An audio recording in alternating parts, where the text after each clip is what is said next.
किसी छोटे से गांव में एक बुढ़िया रहती थी। वह बहुत ही साधारण और गरीब थी, लेकिन उसके पास एक बहुत खास चीज थी, उसकी पुरानी टूटी फूटी सी दिखने वाली रिक्शा।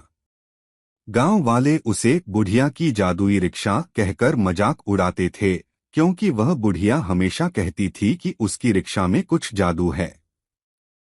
एक दिन गांव में एक नौजवान आया। वह बहुत ही उत्सुक स्वभाव का था और उसने बुढ़िया की रिक्शा के बारे में काफी कहानियां सुनी थीं। उसने सोचा, क्यों न मैं खुद इस रिक्शा की सवारी करके देखूं कि इसमें क्या जादू है। उसने बुढ़िया से पूछा, क्या मैं आपकी रिक्शा पर सवारी कर सकता हूँ? बुढ़िया ने मुस्कुराते हुए कहा, बिल्कुल बेटा, लेकिन याद रखना, यह कोई साधारण रिक्शा नहीं है। जो भी इसमें सवार होता है, उसकी एक इच्छा पूरी होती है। युवक को बुढ़िया की बात पर यकीन नहीं हुआ, लेकिन उसने ठानी कि वह इसे आजमा कर देखेगा।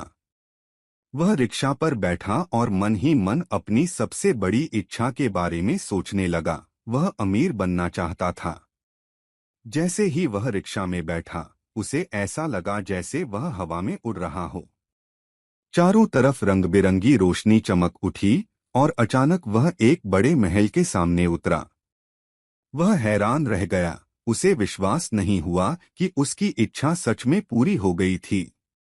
महल का हर कोना सोने चांदी से भरा हुआ था। वह सोच रहा था कि यह सब कैसे हुआ, तभी बुढ़िया की हंसी की आवाज उसके कानों में गूंजी। उसने पीछे मुड़कर देखा तो बुढ़िया वहां खड़ी मुस्कुरा रही थी। बुढ़िया ने कहा, तुमने अपनी इच्छा तो पाली, पर याद रखना, यह सब सच्चे दिल से किए गए अच्छे कामों के लिए ही है। अगर तुम इस अमीरी का गलत उपयोग करोगे तो यह सब गायब हो जाएगा। युवक ने बुढ़िया की बात का सम्मान किया और गांव लौटकर अपनी अमीरी का इस्तेमाल अच्छे कामों के लिए किया। उसने गांव वालों की मदद की, स्कूल खुलवाए और कई लोगों की जिंदगी संवार दी।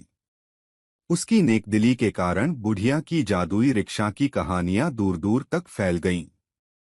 बुढ़िया की जादुई रिक्शा अब भी वहीं गांव में खड़ी है, लेकिन वह सिर्फ उन्हीं की मदद करती है जिनका दिल सच्चा और इरादा नेक हो।